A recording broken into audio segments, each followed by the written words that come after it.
Bismillahirrahmanirrahim. Kita coba masuk ke jendela kehidupannya Namrud di zaman Ibrahim alaihissalam. Namrud ini dia coba mengikrarkan dirinya. Awal dia dirobatkan jadi raja setelah ayahnya meninggal. Dia robatkan dirinya menjadi Tuhan, mengikrarkan dirinya sebagai Tuhan. Dan siapapun yang mengiyakan itu, semua kebutuhannya dipenuhi, dikasih oleh Namrud. Maka masyarakatnya semua mengakui dia sebagai Tuhan, karena apapun yang disampaikan dikasih, apapun yang diminta dikasih, hanya dengan mengikrarkan dia sebagai Tuhan. Sampai akhirnya menyebarlah penyembahan terhadap Namrud ini. Begitu dia baru menobatkan diri menjadi raja, menjadi Tuhan seperti ini, hari pertama, dan mulailah dia membagi-bagi segala macam kebutuhan masyarakatnya sehingga dia diakui sebagai Tuhan. Allah subhanahu wa ta'ala membuatnya mimpi. Dia mimpi kerajaannya hancur, kebakaran sana sini. Maka dia kaget di tengah malam, kemudian dia bangunkan seluruh penasehat-penasehatnya. Bangun semua, dibangun. Salah satu penasehat terdekatnya Namrud itu bernama Azar. Azar ini ayahnya Nabi Ibrahim alaihissalam. Jadi ayahnya Nabi Ibrahim alaihissalam ini adalah penasehatnya Namrud. Bahkan dia orang tangan kanannya Namrud. Azar ini, Bapak Ibu sekalian, sangat mahir membuat patung. Jadi Namrud ini pada saat mengaku sebagai Tuhan, dia suruh Azar buat patung-patung dia dan patung-patung yang Namrud ingin, seperti misalnya patung harimau, beragam macam. Disebarkanlah patung-patung tersebut di seluruh pelosok wilayah kekuasaannya dia. Jadi orang-orang tidak perlu datang ke Babilonia, ibu kota Irak pada saat itu, untuk menyembahnya. Cukup menyembah patung-patung yang dikirim ke sana. Dan Azar ini otaknya, ayahnya Nabi Ibrahim AS. Di tangan dia semua pembuatan patung itu. Jadi menjadi tangan kanannya Namrud. Kaget dan Namrud malam hari, kemudian dia tanya penasehat-penasehatnya, apa syarat kalian? Apa nih? Mimpi apa nih? Kata mereka, kami tidak tahu mimpi ini apa ini. Tidak ada gambaran. Sampai akhirnya ada satu orang yang berkata dari penasehatnya, mungkin malam ini ada bayi yang lahir, laki-laki di Babilonia yang akan menghancurkan kerajaan Anda. Tiba-tiba Namrud menangkap pernyataan tersebut, lalu dia mengeluarkan instruksi yang aneh.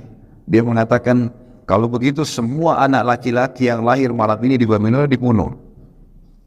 Malam ini juga, sekarang gerakan. Sebelum terbit matahari, keliling di semua rumah, ada anak bayi laki-laki baru lahir, bunuh semua. Kebetulan Azar hadir di situ. Malam itu hadir karena dipanggil tiba-tiba kumpul sama Namrud. Dan istrinya baru melahirkan anak laki-laki, itulah Ibrahim. Maka dia pun pulang ke rumahnya lalu mengatakan, selamatkan Ibrahim ke hutan. Karena Namrud sudah mengeluarkan instruksi suruh bunuh semua anak laki-laki. Pasti dia kalau ketahuan akan dibunuh nih. Dilarikanlah Ibrahim alaihissalam ke hutan. Ada banyak cerita tentang Ibrahim waktu masih kecil. Beliau tinggal di dalam hutan. Kemudian Allah subhanahu wa ta'ala perawatnya. Ada athar yang menyebutkan Ibrahim mengisap jempolnya, kemudian keluar susu dan segala macam cerita. Tapi saya tidak ceritakan tentang kisah kecilnya Ibrahim alaihissalam. Yang saya ceritakan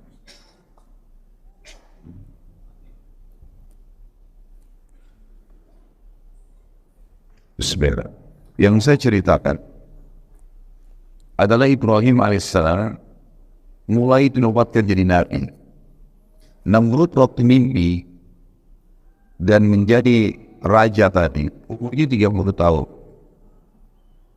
40 tahun kemudian,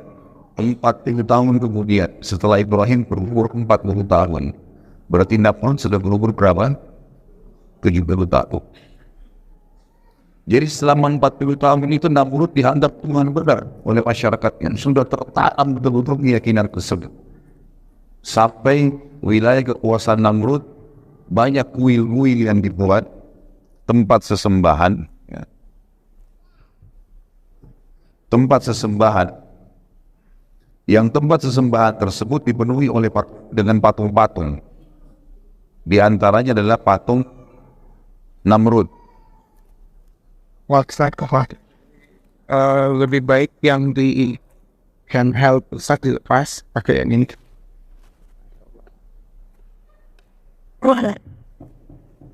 Ya, baik, ini makin konflik di sini. Baik, Bismillah. Dengar tak? Udah sampai mana?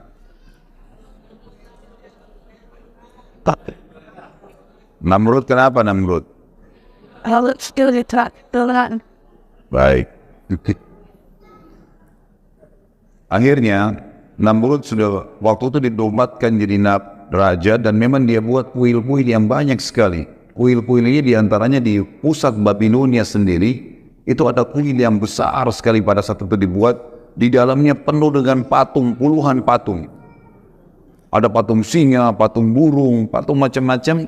Dan di tengah-tengah kuil, di ujung sekali, itu patungnya Namrud.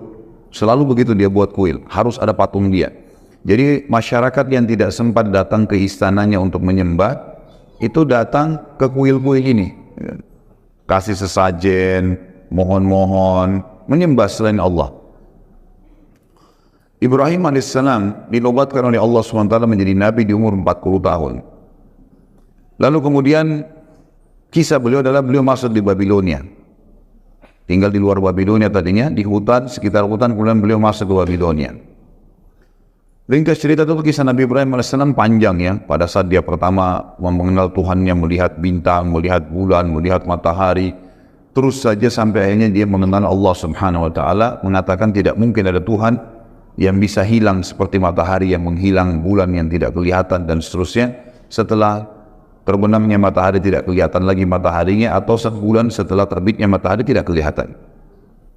Ringkas cerita adalah Ibrahim alaihissalam masuk ke Babilonia, kemudian Ibrahim alaihissalam tidak menunda dakwahnya. Langsung ke pusat kota Babilonia dan mendatangi kuil yang banyak patung-patung itu. Dan kebetulan pada saat itu di malam hari, masyarakat Babilonia lagi menyembah patung-patung ini, lagi mohon-mohon, bawa sesajen. Kuil itu cukup tinggi, dan sekarang masih ada puing-puingnya di Irak. Ya.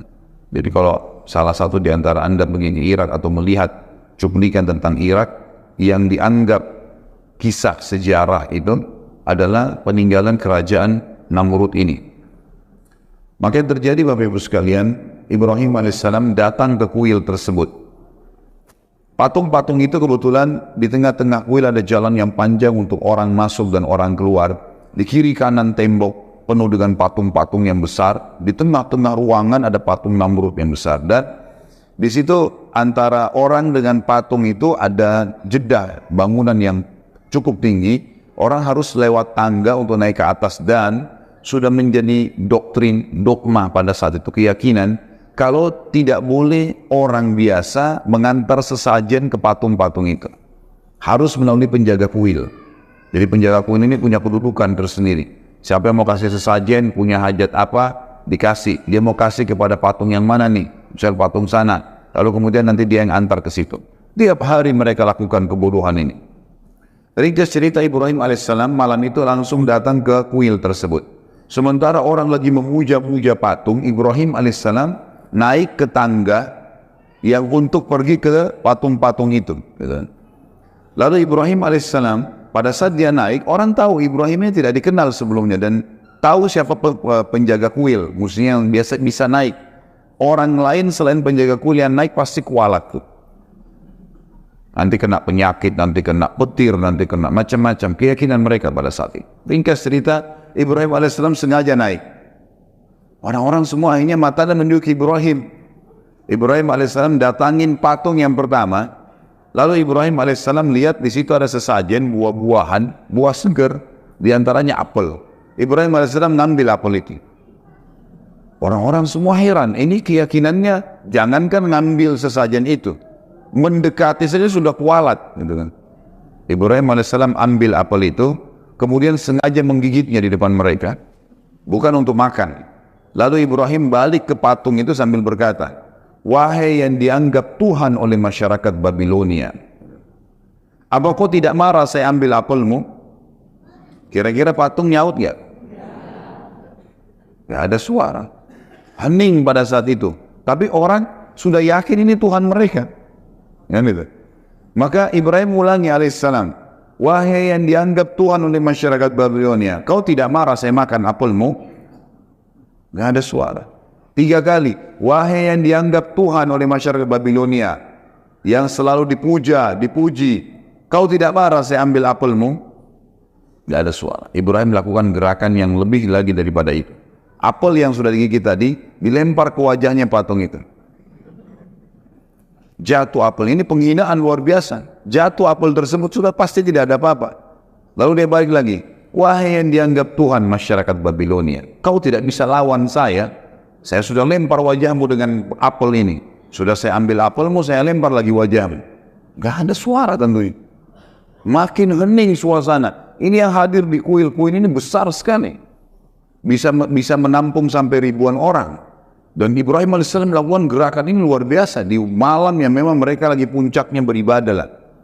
Lalu Ibrahim AS tidak cukup situ. Pindah ke patung sebelah. Lakukan hal yang sama. Patung sebelah sama. Terus dikelilingi semua puluhan patung itu. Sampai selesai semua. Orang-orang menyaksikan kejadian tersebut dengan tercengang.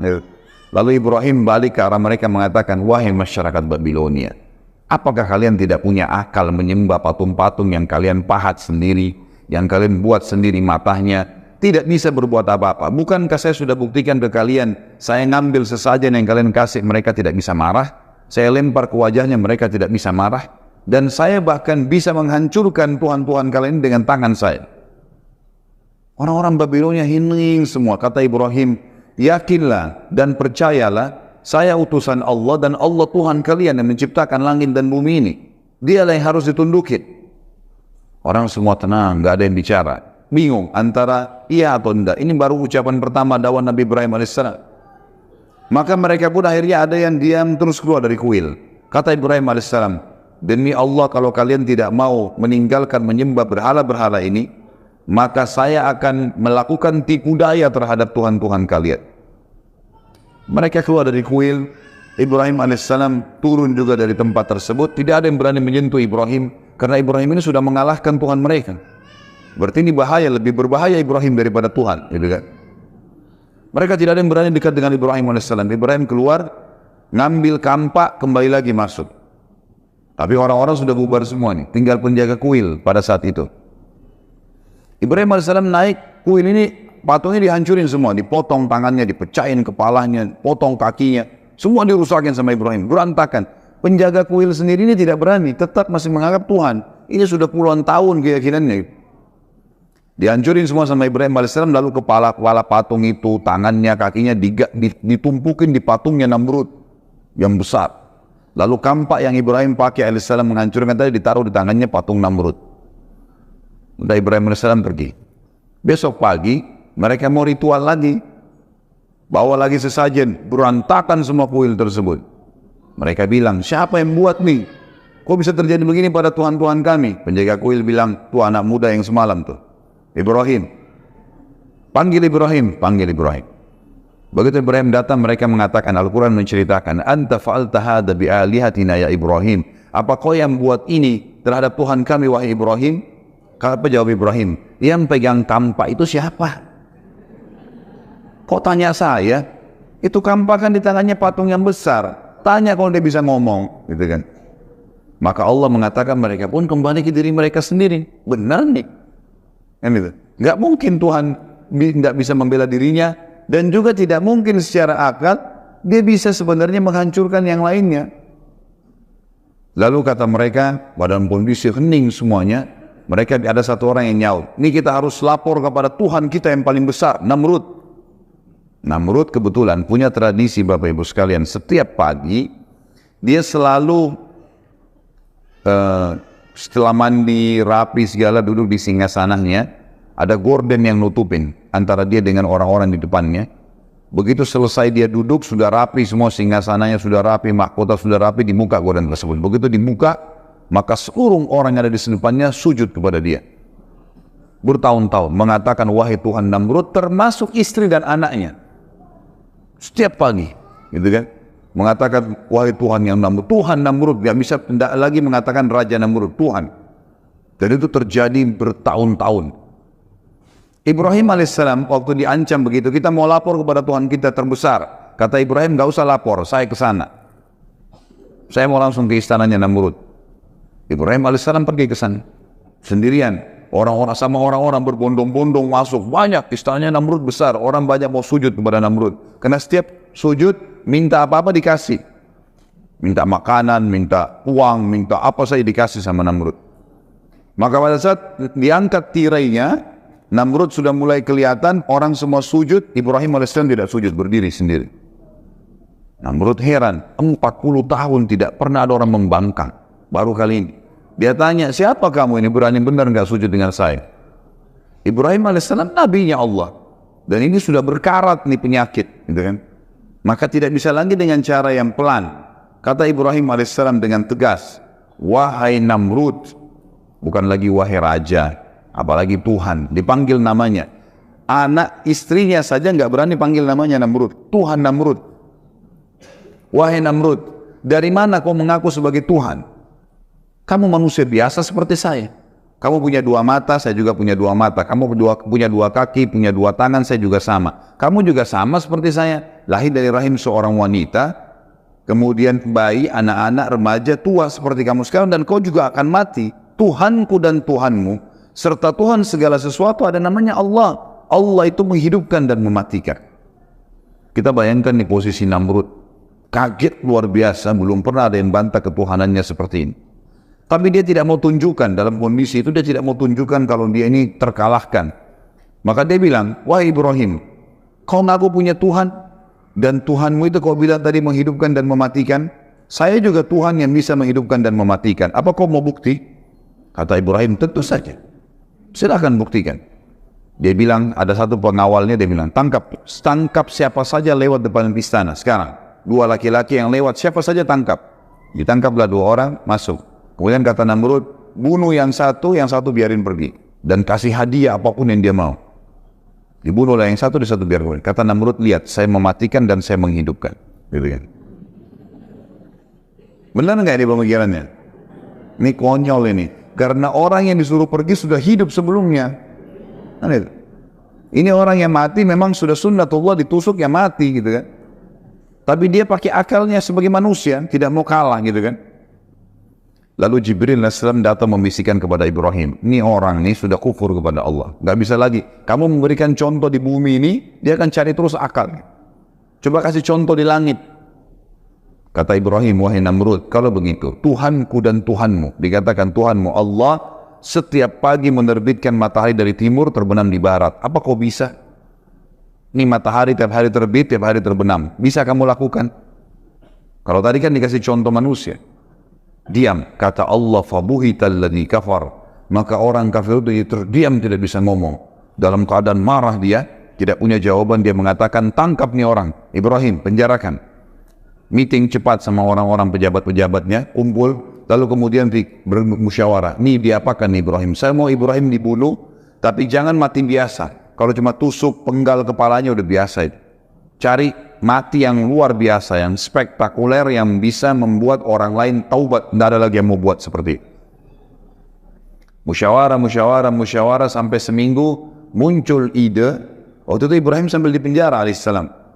Muncul ide buat api, bakar. Tidak ada cara membunuh manusia menyakitkan mengalahkan api. Karena kalau dibakar, terbakar kulitnya, dia teriak kesakitan, sampai mati, dan matinya lama lagi. Itu yang paling efektif. Namrud bilang, baik, keluarkan semua biaya, kerahkan semua tenaga, buat api, bukan api 2-3 meter tingginya, diameternya misalnya, ukuran tempatnya enggak. Dibuat sekitar 30-40 siku ke langit. Jadi sekitar 17,5 meter. Untuk membunuh manusia, bakar api unggun saja sudah bisa dibakar. Tapi ini enggak, dia buat api yang luar biasa. Supaya seluruh masyarakat dunia bisa menyaksikan. Dibuatlah tumpuhan yang tinggi, kemudian di tengah-tengahnya dipenuhi dengan api bara besar sekali. Dan itu dibuat sengaja tinggi sehingga orang dari jarak jauh pun bisa melihat. Gitu kan. Misal kalau kita bilang di atap ini, kita lihat ini jadikan pondasi, atap inilah tempat api itu, orang dari jauh pun bisa melihatnya. Ringkas cerita adalah dibakarlah api tersebut dengan biaya yang besar, dengan tenaga yang besar. Di sekitar api, Namrud letakkan prajurit-prajurit pilihannya untuk menjaga. Lalu Ibrahim alaihissalam dikeluarkan, kemudian Ibrahim alaihissalam dibuka bajunya, supaya kata Namrud dia bisa merasakan lebih sakit lagi daripada api itu. Waktu Ibrahim alaihissalam akan dilempar dari jarak jauh masuk ke dalam api, gitu kan, maka yang terjadi adalah Ibrahim alaihissalam sempat kedatangan Jibril alaihissalam, dan Jibril berkata, wahai Ibrahim, Allah telah mengutus saya kepada kamu, dan Allah berkata kepada saya bahwasanya Jibril bantulah Ibrahim apapun yang dia mau. Maka sekarang kau bisa minta tolong sama saya apa saja Ibrahim. Kau minta saya bunuh Namrud, saya matikan Namrud. Kau minta saya hancurkan Babilonia, saya hancurkan Babilonia. Kau minta saya padamkan api, saya apa saja minta sekarang saya bisa jalankan. Titahnya Allah kepada saya begitu. Kata Ibrahim alaihissalam, wahai Jibril, kalau kepadamu saya tidak perlu, tapi kalau kepada Allah saya akan minta. Makanya Allah memuji Ibrahim mengatakan, Inna Ibrahim kana ummah. Ibrahim itu satu orang tapi seperti satu umat keyakinannya. Luar biasa. Jibril pun dia tidak mau minta tolong. Maka dengan setelah itu Jibril pun alaihissalam pergi, lalu berkata Ibrahim alaihissalam, ya Allah, zat yang telah aku imani secara gaib. Nggak kelihatan. Nggak ditahu Allah itu, tidak kelihatan. Cuma bisa dirasakan keberadaannya, kan gitu. Diyakini keberadaannya. Aku yakin engkau yang telah menciptakan aku dan segala sesuatunya termasuk api di depanku ini. Api ini lagi berkobar besar. Ibrahim sudah diikat, dilempar dari jarak jauh dengan katapel gitu. Jadi jauh sekali jaraknya agar kelihatan oleh orang-orang. Lalu dia bilang, engkau yang telah menciptakan aku dan seluruh segala itu dan termasuk api, dan engkau yang menjadikan api ini dasarnya, fitrahnya panas. Jadikanlah api ini dengan kemahabesaranmu dingin dan keselamatan untukku. Balik dari panas menjadi dingin. Maka Allah SWT mengatakan, kami terima permohonannya Ibrahim. Dalam kondisi dia ingin membuktikan kebesaran Allah. Maka dilemparlah Ibrahim AS dari jarak jauh. Pada saat dilempar Ibrahim AS, ada satu kejadian juga di situ. Ibrahim AS pada saat masuk ke dalam api, tentu Bapak Ibu sekalian, manusia kalau kena api, sekuat apapun badannya, sekekar apapun, pasti teriak. Gitu kan? Nggak ada yang bisa menahan panasnya api. Maka begitu Ibrahim AS masuk ke dalam api, subhanallah, nggak ada teriakan, nggak ada jeritan, nggak ada suara apapun, nggak ada, hening sekali. Orang-orang sempat bertanya, ini Ibrahim ini mati atau enggak ya? Namrud pun bingung, tidak ada orang yang kena api tidak ada teriakan. Maka Namrud itu kebetulan singgasananya ditaruh di luar, diangkat, kemudian dia berhadapan sama api, dia melihat api itu, dia menyaksikan sendiri, nggak ada suara. Lalu Namrud ingin menenangkan audiensnya, masyarakatnya. Waktu itu dia mengatakan, Ibrahim sudah mati di awan kena asap saya, asap api saya. Udahlah, orang percaya, orang bubar. Kata Namrud, biarkan 3 hari. 3 hari biar terbakar. Dan dijaga ketat di sekitar api. Kalau ada Ibrahim mau coba lari, dorong. Tapi nggak ada suara ini, nggak ada apa-apa ini. Nggak ada berita, nggak ada cerita, nggak ada derikan, nggak ada suara sama sekali. Bubarlah semua. Sampai 3 hari. Namrud ini masih makan, minum, berhubungan biologis dengan pasangannya. Allah membiarkan orang-orang kafir itu melakukan upayanya dan melalui kehidupan dunia yang cuma sebentar ini. 3 hari kemudian, subhanallah, dia nikmatin hidupnya luar biasa, berpesta-pesta menganggap Ibrahim sudah dibakar, sudah mati. Hari ketiga dikeluarin lagi singgasana, undang lagi masyarakat Babilonia. Begitu mereka datang semua, lalu kata Namrud, saya ingin padamkan api. Saya ingin lihat debunya Ibrahim. Padamkan api. Semua orang menyaksikan. Waktu dipadamkan api, mereka kaget. Ibrahim alaihissalam sedang duduk di tengah-tengah tumpuhan api mereka. Duduk. Tidak ada apa-apa sama sekali. Gitu kan? Maka Jibril alaihissalam datang kepada Ibrahim menyampaikan instruksi satu saja. Wahai Ibrahim, Tuhanmu perintahkan kau untuk berdiri pulang ke rumahmu. Nggak ngomong apa-apa, itu saja instruksinya. Berdiri pulang ke rumahmu. Ibrahim AS belum mengerti itu. Yang penting perintah Allah sudah jalanin, gitu kan? Dan ini tugasnya orang beriman nih. Diperintahin apapun kerjain. Masalah ada hikmahnya, gak ada hikmah itu urusan nanti. Dia sudah yakin Tuhannya. Ternyata ada satu hal yang ingin Allah sampaikan kepada seluruh orang yang hadir pada saat itu. Ibrahim alaihissalam, orang-orang pada saat itu lihat Ibrahim duduk. Namrud sempat ucapin kalimat, Ibrahim terbakar kaku. Jadi dia terbakar kaku jadi hangus. Tapi kan dari jauh orang tidak tahu ini hangus atau enggak. Maka terbantahkan pada saat itu karena Ibrahim berdiri dan turun. Pergi ke rumahnya.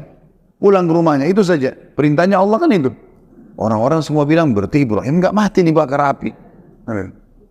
Banyak orang yang beriman kepada risalah Nabi Ibrahim. Berarti Tuhannya Ibrahim luar biasa. Namrud pulang ke istananya. Bingung mau jawab apa lagi nih. Dan kira-kira Bapak Ibu sekalian. Dan ini selalu Allah beginikan orang-orang kafir ya. Dibiarkan mereka melakukan upaya mereka maksimal dan akhirnya Allah batalkan dengan hal yang kecil. Kira-kira setelah membuat api sebesar itu dengan biaya yang besar, tenaga yang besar, kira-kira apa lagi yang bisa Namrud lakukan? Ibrahim kira-kira setelah dibakar api tidak mempan dengan ditebas dengan pedang? Secara akal sudah nggak mungkin, karena api saja sebesar itu tidak bisa membakar, apalagi kalau cuma ditebas sama pedang gitu kan. Dalam kondisi bingung semalam suntuk dia nggak bisa tidur. Maka lalu Ibrahim berkata, maka Namrud pun dalam kondisi bingung tidak bisa tidur. Keesokan paginya Allah subhanahu wa ta'ala dalam riwayat Bukhari dikatakan mengutus kepada Namrud seekor lalat. Lalat ini masuk di lubang hidungnya terus sampai ke otaknya.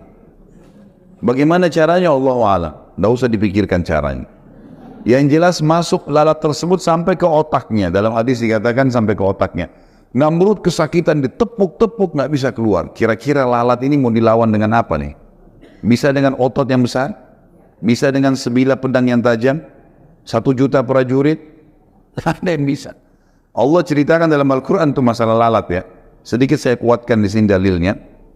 Bukan berhubungan sama kisah Ibrahim alaihissalam, tapi ada firman Allah, A'udzubillahi minasyaitonirrajim, ya ayuhan nas duriba mathalun fastami'u lah. Hai sekalian manusia, telah diberikan perumpamaan kepada kalian, dengarkan baik-baik, renungi baik-baik. Innal ladzina tad'una min dunillah, semua yang kalian seru selain Allah, patung kah, pohon kah, setan kah, malaikat kah, semua selain Allah itu, la yakhluqu dzubaban wa la yajtama'u lah. Mereka tidak pernah mampu menciptakan seekor lalat walaupun mereka bersatu semua. Semua bersatu, semua jin, semua malaikat, semua hewan-hewan kumpul sama manusia, bersatu ciptain satu lalat, mereka tidak akan mampu, kata Allah. Wa yadrub minhum dzubabu syai'an la yastanqidhuhu min. Dan kalau lalat mencuri sesuatu dari mereka, mereka tidak mampu mengambilnya kembali. Ini kalau kita punya susu atau air, lalat datang hingga ambil setetes terbang, bisa diambil kembali? Kata Allah begitu. Da'ufat talbu wal matlub, sungguh lemah yang disembah dan yang menyembah. Jadi Allah tentang masalah itu. Namrud ini sempat ingin menyiksa Ibrahim berapa hari tadi? 3 hari. Allah siksa dia 3 hari. Lalatnya 3 hari di otaknya. Nggak makan, nggak minum, teriak-teriak, kesakitan, terbolak-balik, nggak tidur, nggak makan, nggak minum. Manusia 3 hari nggak makan, nggak minum, nggak istirahat, sudah kacau balau semuanya. Sehari aja kita begadang sudah pusing besoknya, apalagi ini 3 hari nggak makan, nggak minum dan seterusnya. Dan kesakitan, terganggu. Kita maaf, ingus saja yang ada buntu itu sudah susah. Ini lalat di dalam bergerak-gerak, gitu. Dia kesakitan. Maka akhirnya 3 hari kemudian dia mati, meninggal, tergelepar di depan singgasananya. Dan subhanallah, pada saat dia meninggal, semua pejabatnya datang mendekat. Orang-orang yang meyakini dia sebagai Tuhan. Dan dengan hikmah Allah, mereka menyaksikan lalat keluar dari hidungnya. Keluar tuh lalat. Sehingga mereka tahu Namrud mati dengan seekor lalat. Tersebar satu Babilonia dulu, raja yang selama ini dianggap Tuhan dibunuh oleh seekor lalat. Inilah akhir kehidupan Namrud. Bapak Ibu sekalian, Allah berikan kita akal fikiran, hati nurani, akal dengan kecerdasannya untuk berpikir, membedakan mana benar, mana tidak. Hati nurani dengan perasaannya, bisa peka, mengetahui mana yang disuka, mana yang tidak disuka, mana yang harus diikutin dan mana yang tidak diikutin. Sebenarnya sudah cukup dengan 1-2 sampel. Ingat, tidak semua orang beriman itu mati badannya wangi, tidak semua. Tapi 1-2 orang Allah perlihatkan. Tidak semua orang yang jahat itu meninggal badannya meletup-letup rusak, enggak. Tapi 1-2 orang Allah perlihatkan. Karena kalau setiap orang kafir mati badannya rusak, enggak ada orang kafir nanti. Allah memang sengaja menguji dengan keimanan dan mau beriman enggak, gitu kan. Jadi harus ambil pelajaran. بسم الله الرحمن الرحيم